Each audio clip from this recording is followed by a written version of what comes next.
오늘부터 씨 뿌리는 자의 비유, 우리가 잘 아는 마가복음 4장의 말씀을 가지고 이제 시리즈로 말씀을 보도록 할 겁니다. 일반적으로 크리스찬이면, 교회 다니는 사람들, 믿는 자들은 이 말씀 설교로 안 들어본 사람은 없을 거예요. 그런데 우리가 일반적으로 들은 설교는 마음밭, 씨앗, 그리고 씨 뿌리는 자, 세 가지의 내용으로만 보았을 텐데, 놀랍게도 이 말씀이 교단이 달라도, 배경이 달라도, 교회가 달라도 똑같은 설교를 다 들었다는 게 놀라워요. 목사님들이 같은 설교집을 인용을 해서인지 모르지만 오늘은 새로운 좀 각도로 보려고 합니다. 근데 이 말씀이 너무 재밌는 게 미국에서도 똑같더라고요. 그래서 왜 이 말씀은 늘 똑같아야 되나 하는 설교를 들으면서 생각했던 적이 있는데, 오늘 네 가지로 보려고 합니다. 네 가지 각도에서. 네 종류의 사람, 나쁜 사탄, 그 다음에 네 종류의 마음밭, 그리고 각각 마음밭에 떨어지는 말씀을 받을 때 어떤 반응을 하는지 보고자 합니다. 그래서 이 나쁜 대적이 등장하는 것, 다시 여기서 말씀을 뺏어 가려고 하는 것, 그 첫 번째 단계 빼놓고는 다른 그 세 사람의 모습은 다들 싹이 납니다. 말씀을 받아들이고 자라나는 그 배경에 대한 것, 비유에 대한 것을 볼 텐데, 오늘은 신앙생활의 네 가지의 모습, 네 가지 신앙생활의 모습 중에 어떻게 이 말씀이 적용이 되는지를 한번 보도록 할 겁니다. 그래서 이 말씀을 볼 텐데, 예수님이 이 씨 뿌리는 자의 비유, 마가복음 4장의 말씀을 비유 중에 비유라고 하십니다. 그래서 이 말씀을 잘 생각해 볼 필요가 있어요. 4장 말씀을 1절부터 읽어보도록 합시다. 자, 이 말씀이 배경이 이제 처음 1절부터 나오는데, 그래서 1절부터의 말씀을 함께 보도록 하겠습니다. 예수께서 다시 바닷가에서 가르치시니 큰 무리가 모여 들거늘 예수께서 바다에 떠 있는 배에 올라 앉으시고 온 무리는 바닷가 육지에 있더라. 이에 예수께서 여러 가지를 비유로 가르치시니 그 가르치시는 중에 그들에게 이르시되 들으라, 씨를 뿌리는 자가 뿌리러 나가서 뿌릴새 더러는 길가에 떨어지매 새들이 와서 먹어버렸고, 더러는 흙이 얕은 돌밭에 떨어지매 흙이 깊지 아니하므로 곧 싹이 나오나 해가 돋은 후에 타서 뿌리가 없으므로 말랐고, 더러는 가시떨기에 떨어지매 가시가 자라 기운을 막음으로 결실하지 못하였고, 더러는 좋은 땅에 떨어지매 자라 무성하여 결실하였으니 30배나 60배나 100배가 되었느니라 하시고, 또 이르시되 들을 귀 있는 자는 들으라 하시니. 우리에게는 신앙의 첫걸음을 내딛게 해주는 것이 바로 이 씨앗입니다. 말씀이죠. 말씀을 그걸 생각을 해야 되는데, 이 배경에 예수님이 물가에서, 바닷가에서 가르치십니다. 그래서 사람들이 몰려오니까 큰 무리가 몰렸다 그래요. 그러니까 그냥 사람들이 몇 사람 모이는 게 아니라 많은 사람들이 몰렸다는 건데, 여러분들 그 신문에도 보면 어디서 데모가 일어났다 그랬을 때 사람들 얼굴이 가까이 찍히는 거는 몇 사람 모이지 않은 거고, 사람들이 많이 모였으면 멀리서 찍어서 사람들이 많은 걸 보여주는데, 그래서 그 사진의 원근감으로 인해서 얼마나 많은 사람들이 모여들었는지, 아니면 기사를 그렇게 쓰려고 하는 건지 의도적인 볼 수가 있어요. 근데 몇 사람 모이지도 않았는데 데모가 크게 일어났다 그러는데 한 5사람 얼굴만 찍힌 거면 그거는 의도적인 기사죠.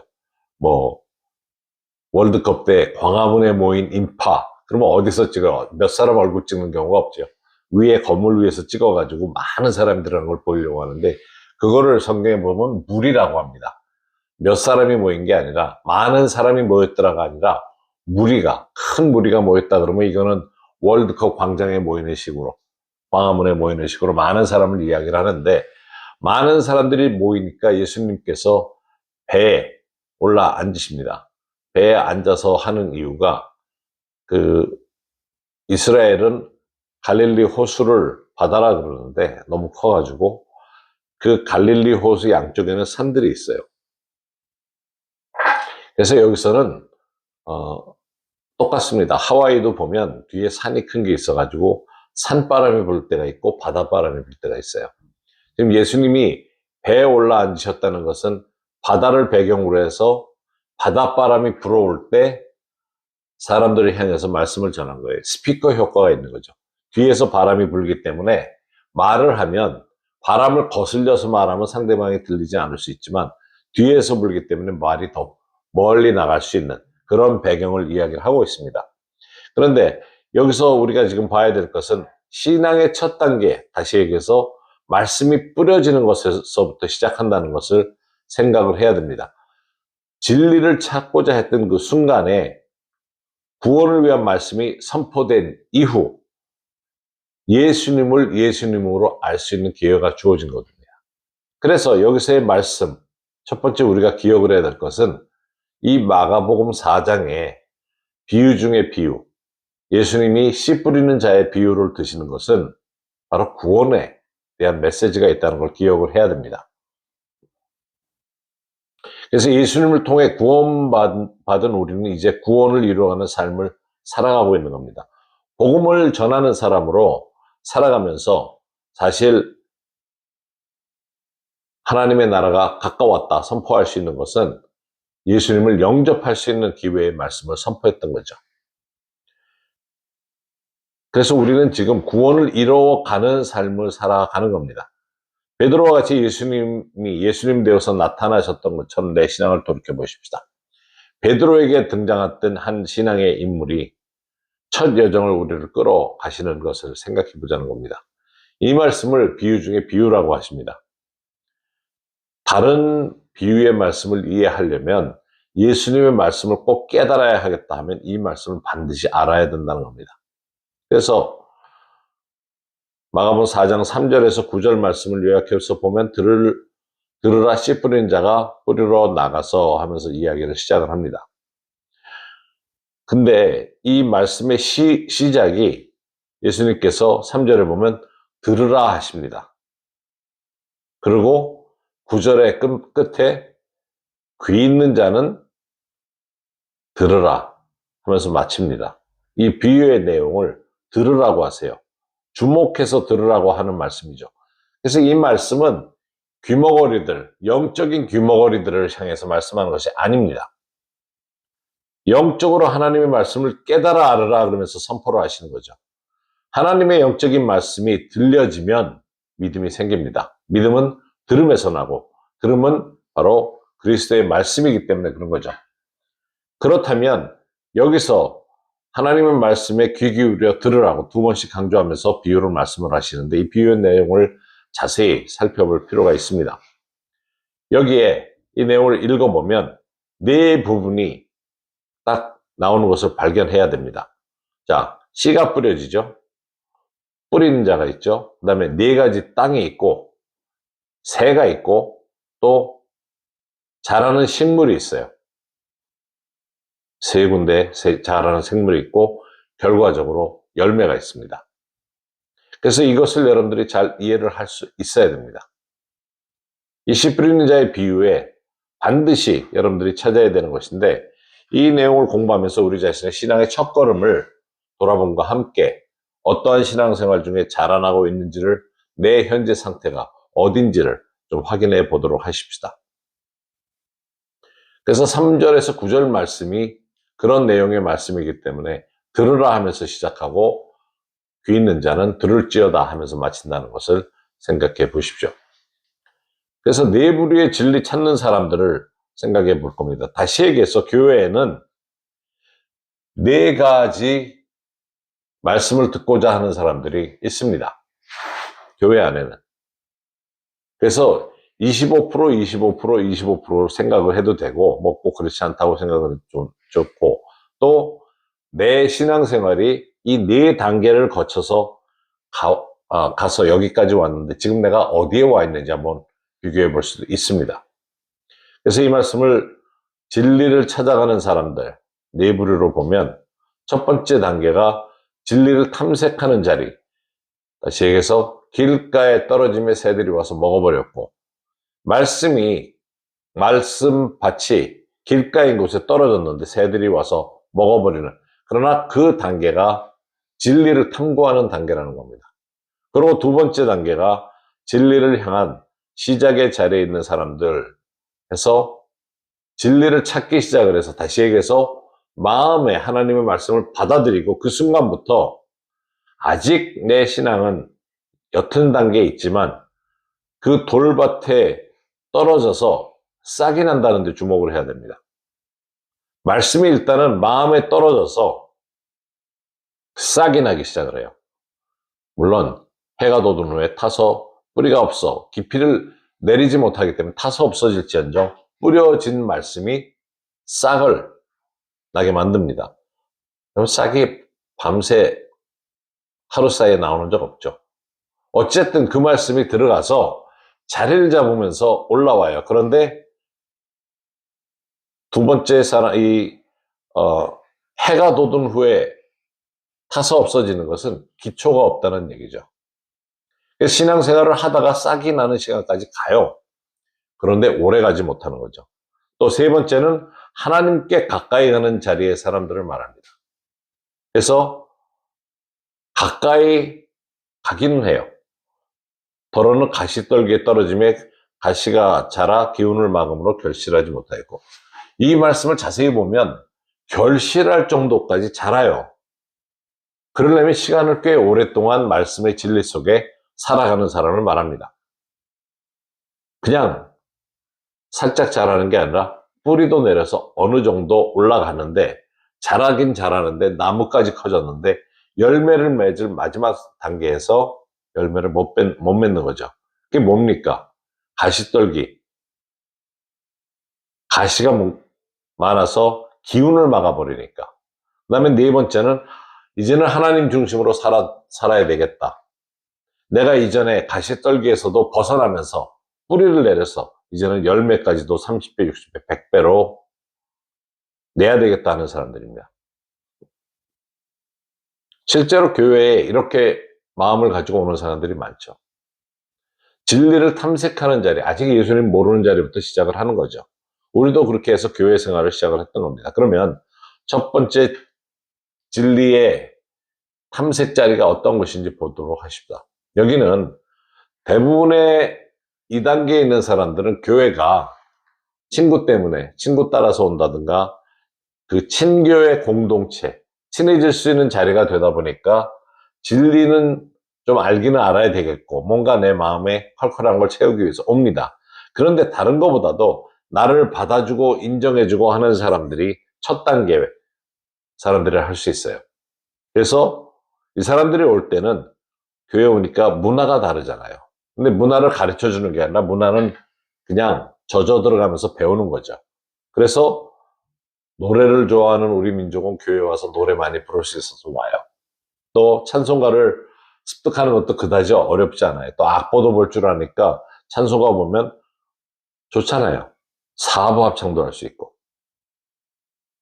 그리고 또 흥미로운 집단과 어울리면서 집사님으로 통일된 무리와 함께 마음의 문을 열면서 공동체를 이루어 갑니다. 그렇다고 해서 식당에 혼자 가서 밥을 먹는데 누가 그 기도하는 거는 아직 부담스럽고, 대중 기도를 시키면 아유 못한다 그러고 도망가. 이거는 신학을 했든 안 했든 누구든지 마찬가지일 수 있어요. 그러면 첫 번째 단계, 이 진리를 탐색하는 자리에 첫 번째는 어떤 건지 보도록 하십시다. 바로 말씀을 빼앗아가는 사탄이 있다는 걸 기억해야 됩니다.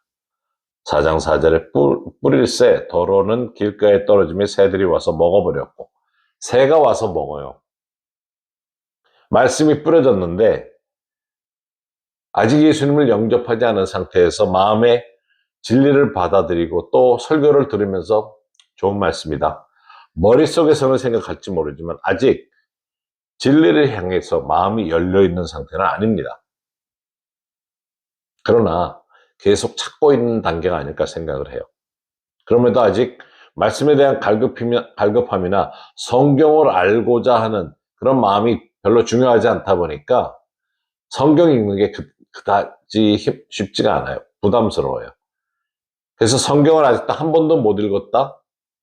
암만 교회 생활을 오래 했어도 어떤 공동체에 위한 생활이 더 좋아서 왔었던 거지, 성경 공부를 그냥 쉽게 듣고 있는 자리는 채울 수 있을지 모르지만 내가 아직 진리를 알고자 하거나 갈급함이 있다는 단계는 아니에요. 그냥 함께 있어서 즐겁고 위로받고 그러면 충만한가 보다, 좋은 분위기가 좋네, 공동체가 좋다는 생각에서 오는 거죠.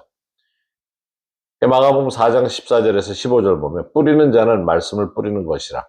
말씀이 길가에 뿌려졌다는 것은 이들을 가리킴이니 곧 말씀을 들어요. 듣기는 들어요. 그런데 그 말씀이 듣는 순간에 사탄이 즉시 와서 그들에게 뿌려진 말씀을 빼앗아 갑니다. 그래서 사탄은 우리가 듣는 말씀을 빼앗아 갈 수 있어요. 교회에 와서 암만 좋은 설교 듣는다 해도 순간적으로 들었는데 기억을 못해요. 즉시 뺏어가요. 말씀이 마음에 와 닿기도 전에 귀에서 뺏어가요. 들었는데 아 좋다. 그런데 그 순간 이후에 딱 돌아서서 오늘 설교가 뭐였지?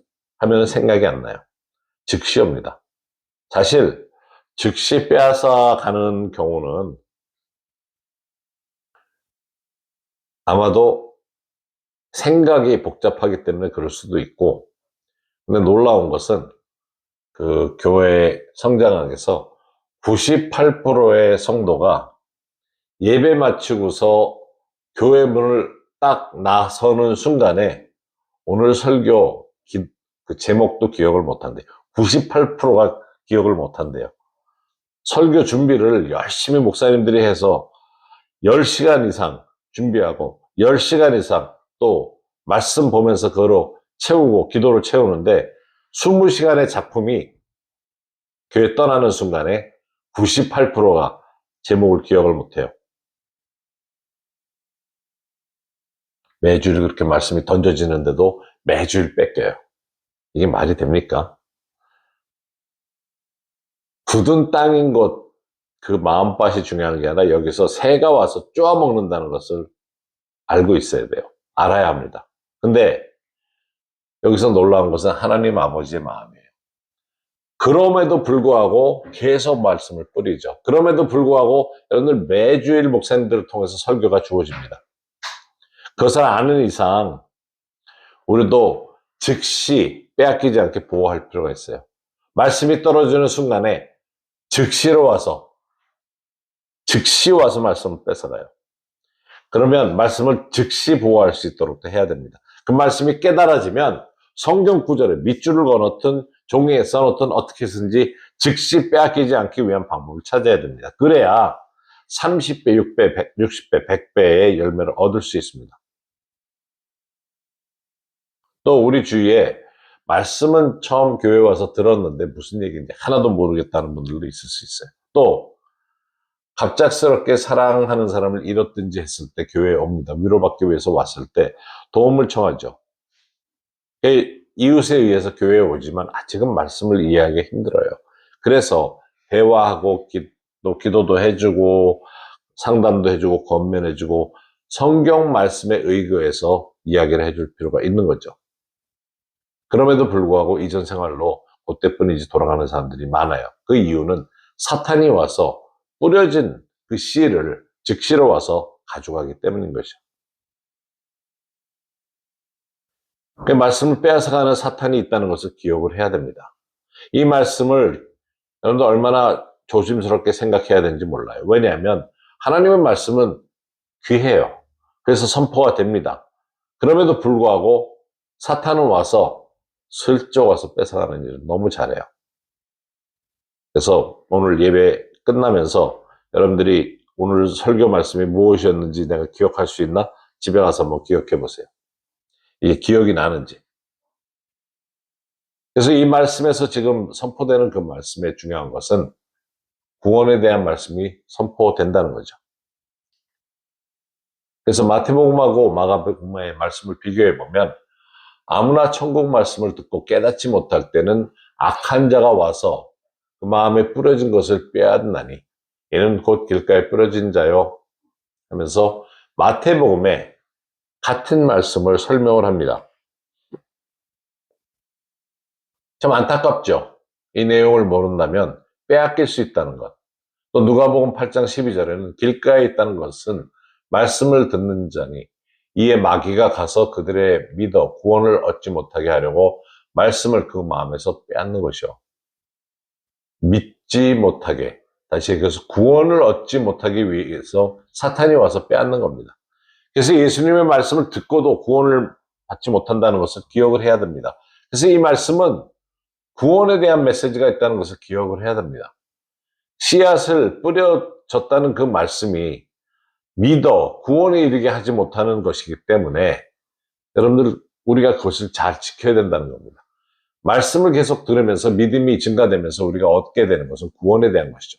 마가복음 4장 14절에서 15절 예수님이 설명하시면서 뿌리는 자는 말씀을 뿌리는 것이라 말씀이 길가에 뿌려졌다는 것은 이들을 가리킴이냐. 그러면서 예수님을 아직 모르지만 곧 말씀을 들었을 때 사탄이 즉시 와서 그들에게 뿌려진 말씀을 빼앗은 것이요 하면서 구원의 말씀이 그들에게 가지 못하게, 다시 얘기해서 우리가 전도를 한다든가 교회에 와서 아니면 내가 말씀을 전할 때 구원의 메시지를 전했을 때 아직도 받아들이지 못하는 사람이 있다면 그 사람들이 말씀을 들을 때 즉시 빼앗기지 않도록 그들의 마음에 굳어진 마음이 열릴 수 있도록 기도를 하는 것이 중요하다는 것이죠.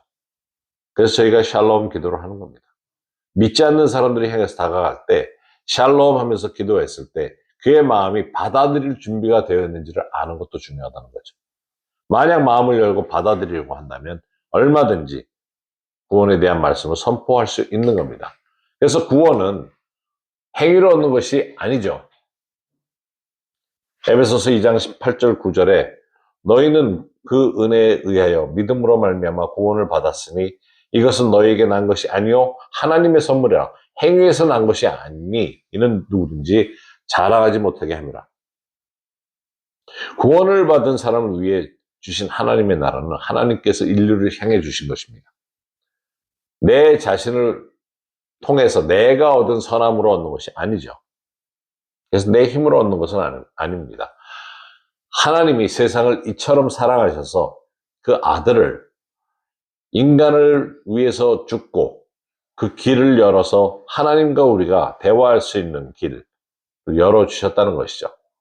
그래서 요한복음 6장 29절, 28절, 29절 그들이 묻되 우리가 어떻게 하여야 하나님의 일을, 여기 보면 원어에는 복수로 되어 있습니다. 하나님의 일들을 하오리까. 예수께서 이르시되 대답하여 이르시되 하나님께서 보내신 일을 믿는 것이 하나님의 일이라 하십니다. 하나님의 일은 예수님을 믿는 겁니다. 무슨 일을 해야 구원을 얻습니까? 그랬더니 예수님을 믿으라고 합니다. 예수님이 십자가에서 돌아가시고 부활하셔서 인류의 죄를 다 짊어지시고 이제 하나님께로 가는 길이 열려 있다는 것을 믿으라는 거죠.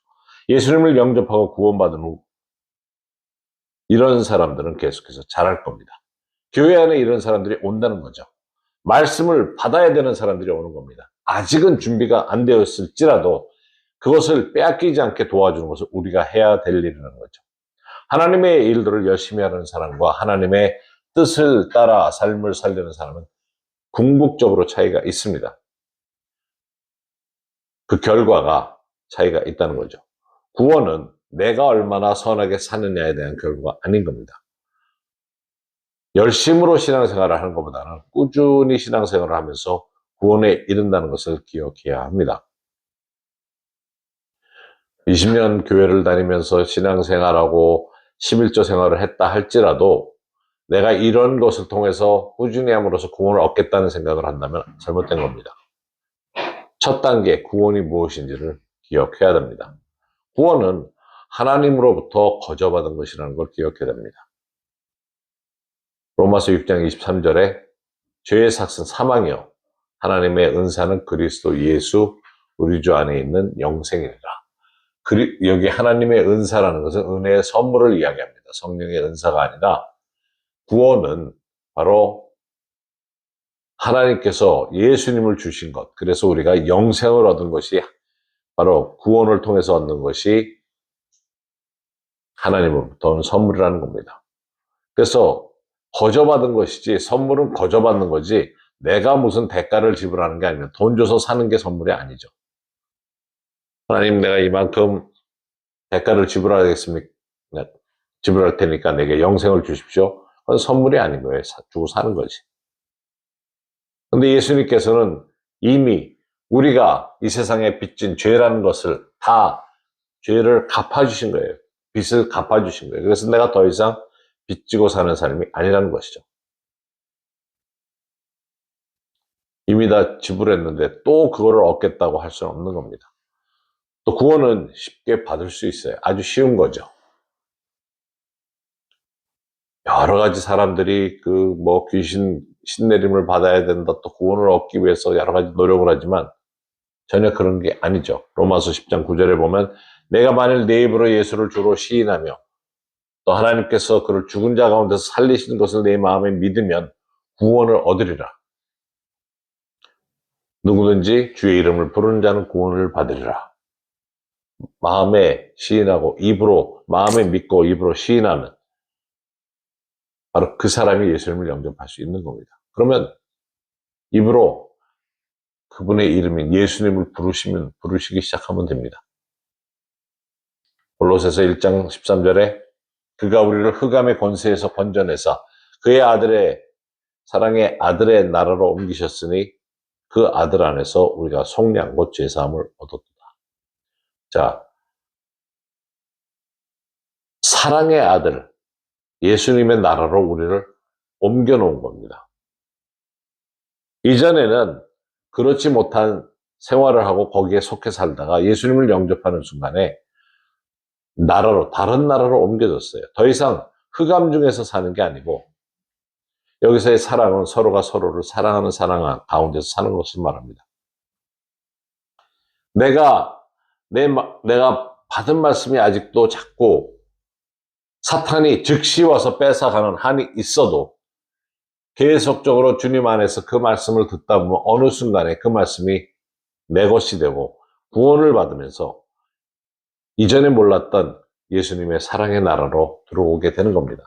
요한계시록 2장 4절에 그러나 너를 책망할 것이 있나니 너의 처음 사랑을 버렸느니라. 많은 사람들이 에베소 교회처럼 사랑의 아들의 나라로 옮겼는데도 불구하고 그 사랑이 식었다, 져버렸다는 겁니다. 사실 예수 믿는 사람들을 향해서 이 말씀을 하신 거거든요. 다시 얘기해서 우리가 예수 믿는다고 해서 뿌리가 내리기 시작했어도 사랑의 나라로 옮겨뒀는데 그 사랑이 식어버린다 그러면 다시 말씀을 잡고 들을 때마다 마귀가 와서 내 말씀을 빼앗아가는 거 아닌가 하는 것을 돌아봐야 합니다. 그런 자리라면 사실 이 진리를 추구하는 첫 번째 자리로 돌아갈 수 있다는 겁니다. 예수님은 하나님의 아들이시고 나를 구원하신 분이십니다. 그러면 예수님을 영접했느냐 하는 것이죠. 구원의 말씀은 크리스찬에게는 특혜가 여러 가지가 있습니다. 구원은 은혜의 선물로 우리에게 주신 것이고 영생은 은사라고 했습니다. 하나님의 선물이라고. 그래서 우리는 영원육에 있어서 구원을 받습니다.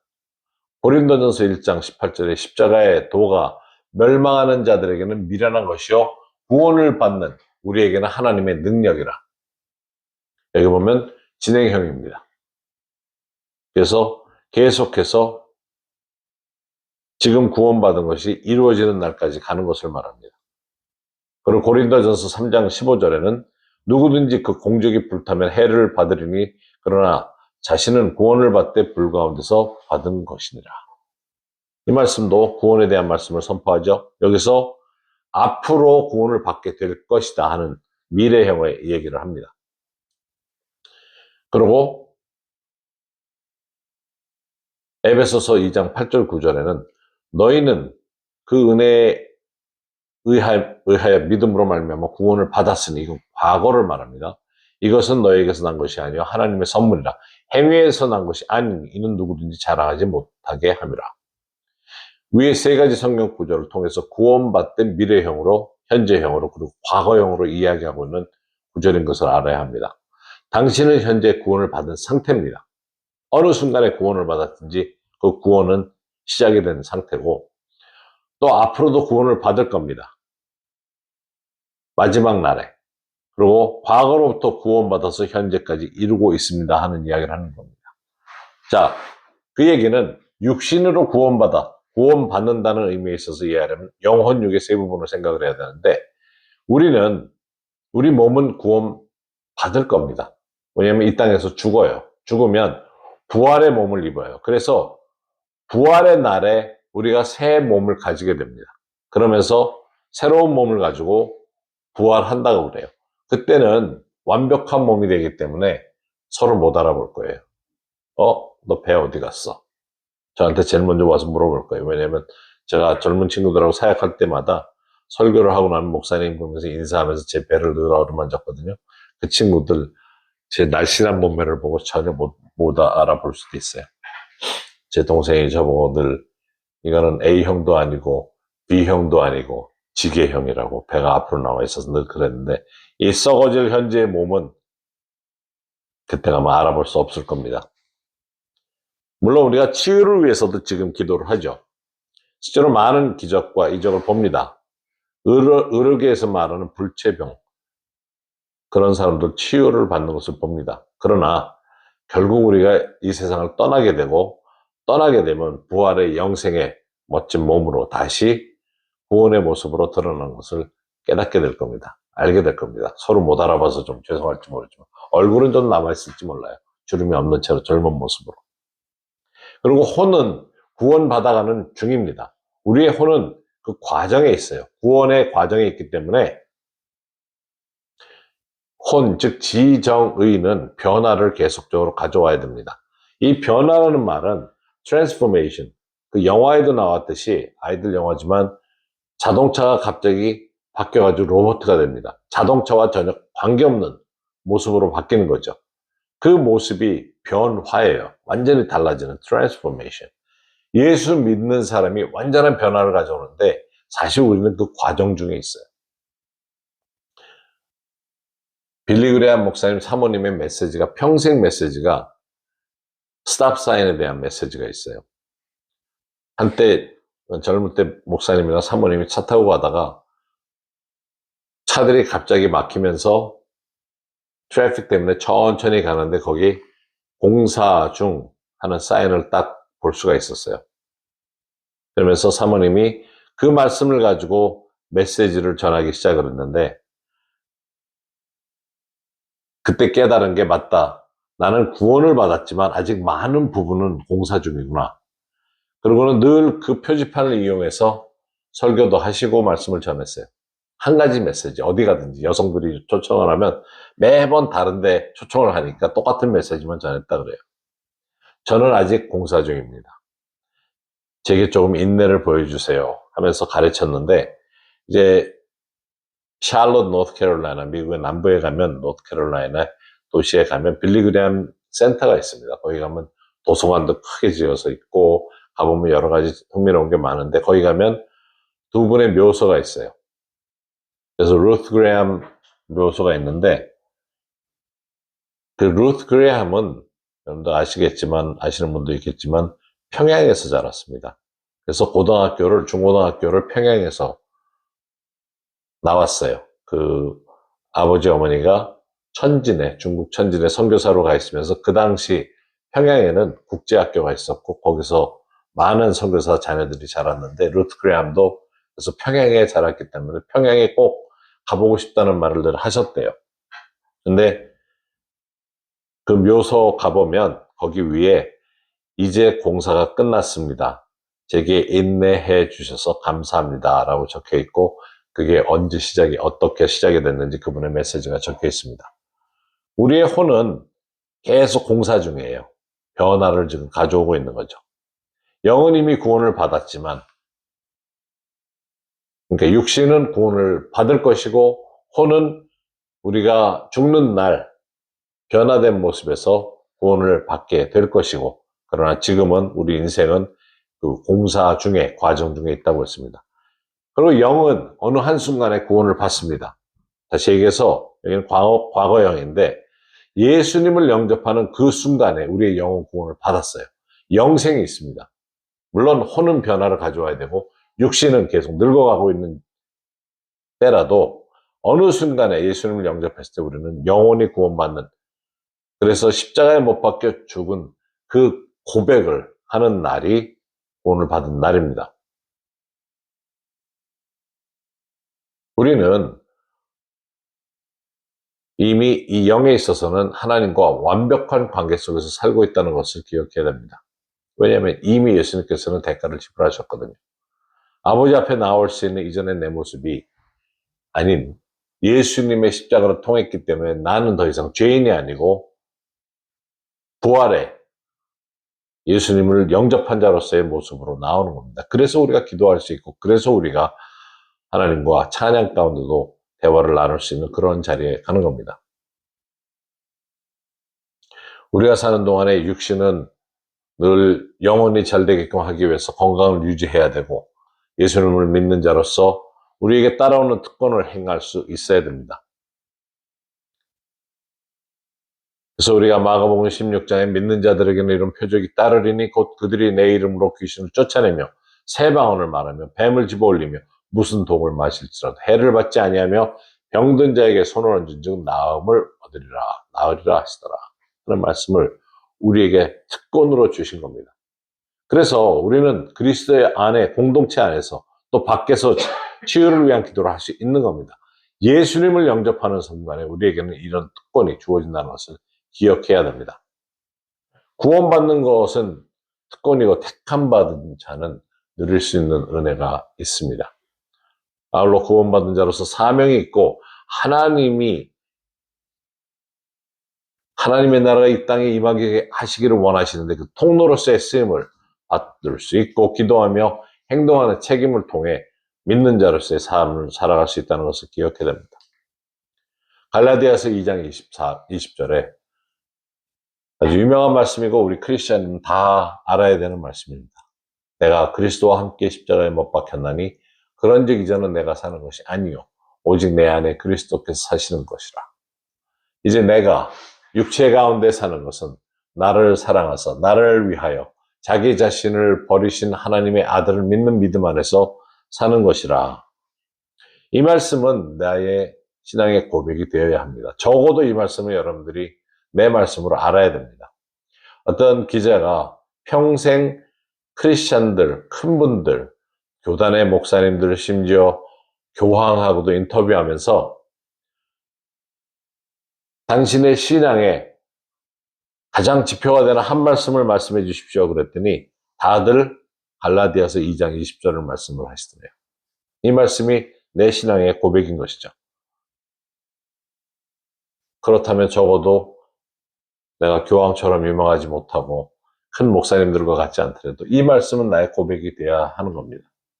특별히 이 말씀을 가지고 구원받은 자들은 내가 이와 같은 사람이다 선포할 수 있어야 됩니다. 내가 그리스도와 함께 십자가에 못 박혔나니 그런즉 이제는 내가 사는 것이 아니요 오직 내 안에 그리스도께서 사시는 것이라. 이제 내가 육체 가운데 사는 것은 나를 사랑하사 나를 위하여 자기 자신을 버리시는 하나님의 아들을 믿는 믿음 안에서 사는 것이라 선포하는 겁니다. 그래서 우리가 이 특권을 누리면서 살아야 합니다. 우리는 구원은 우리에게 주신 하나님의 은혜의 선물인 것 기억해야 되고 믿는 자들이 능력을 행하는 삶을 살아야 된다는 겁니다. 이 말씀을 생각하면서 내 자신을 다시금 헌신하도록 하십시다. 물론 예수님을 다 영접했기 때문에 굳이 예수님을 다시 영접하라는 얘기는 아닙니다. 그러나 하나님 앞에 내가 어떠한 믿음의 생활을 하고 있는지에 대한 것을 다시 돌이켜 보십시다. 구원받은 자, 은혜의 선물을 받은 자는 이제 하나님의 일을 감당할 수 있습니다. 씨앗이 처음 뿌려졌을 때 그 뿌려진 씨앗이 즉시 사탄이 와서 가져가는 이유는 구원을 받지 못한 겁니다. 그 순간에 즉시 왔던 사탄을 이겨내고 구원받은 우리라면 첫 번째 단계에서, 구원받은 단계에서, 진리를 찾는 단계에서 이제 더 나은 단계로 갈 겁니다. 구원에 대한 감사가 얼마나 귀중한지 모릅니다. 갈라디아서 2장 20절의 말씀을 나의 신앙의 고백이 되도록 하십시다. 우리 함께 기도하며 찬양하며 나가도록 하십시다. 그래서